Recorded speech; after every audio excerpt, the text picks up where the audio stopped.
They call themselves the Peace Child Foundation, an organization that sends out positive messages through musical dramas.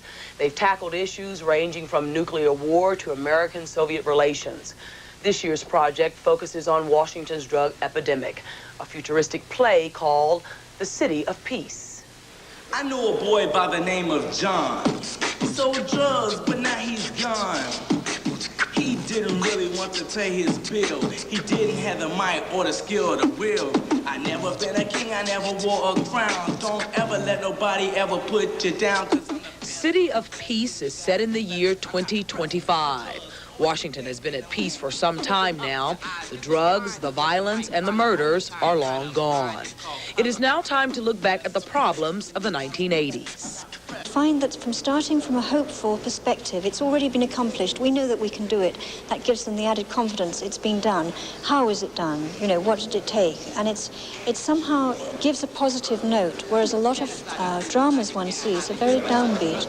And, you know, you see the homelessness, you see the depression, but you don't get anybody coming out with ideas, and we don't give people a feeling that they have a responsibility and they can take part in changing things. Although the play has a futuristic setting, it's also based on real-life encounters some of these teens have had with drugs and violence. Part of the process of putting the play together is interviewing the kids, doing improvisations, and having them write, which is all woven into the play.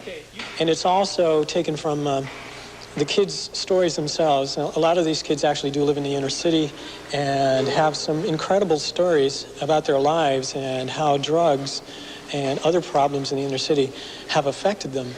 And what I'm trying to do is weave that into the story as part of their personal expression in the story.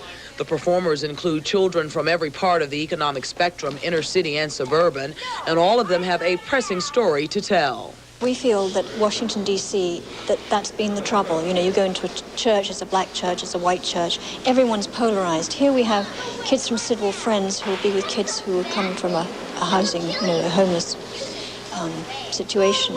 And then they'll have kids from the suburbs and kids from D.C. And it's everybody's problem. Everybody has a share and a stake at this. Organizers want to inspire their audience to action, to tell them, despite everything, there is hope.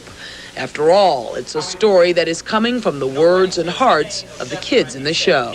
We want people to come out with the energy inside themselves, transferred from us on the stage, so they felt like they could actually do something, become motivated themselves to change the city. Don't do drugs. It's not for you. It's not for nobody. It kills. City of Peace is still in rehearsal. It will be ready for the public at the end of April in area high schools and at the First Baptist Church on 16th Street in Northwest Washington. That's it for this edition of City Under Siege. Thanks for joining us, and we hope you get involved in the war on drugs.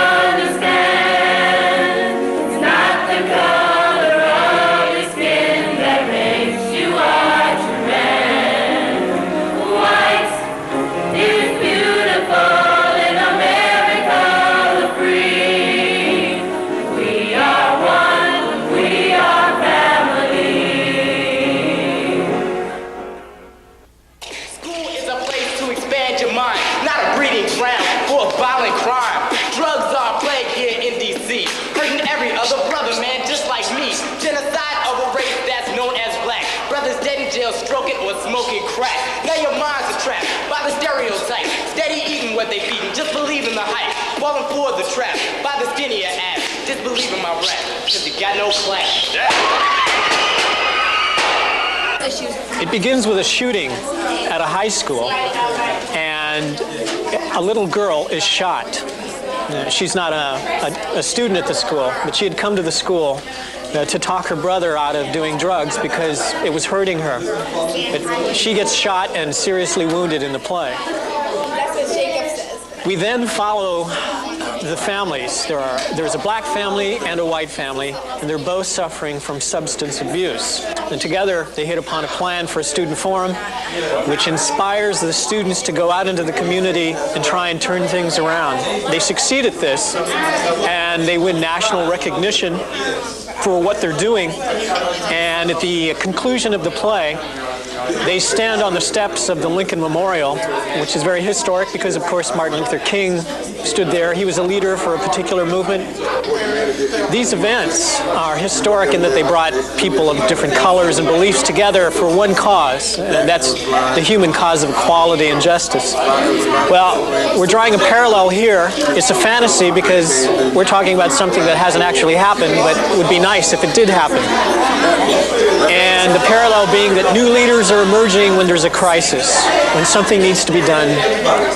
Young people, new leaders arrive and begin to change things. And this is our hope for this play. Reach out with love, let us win this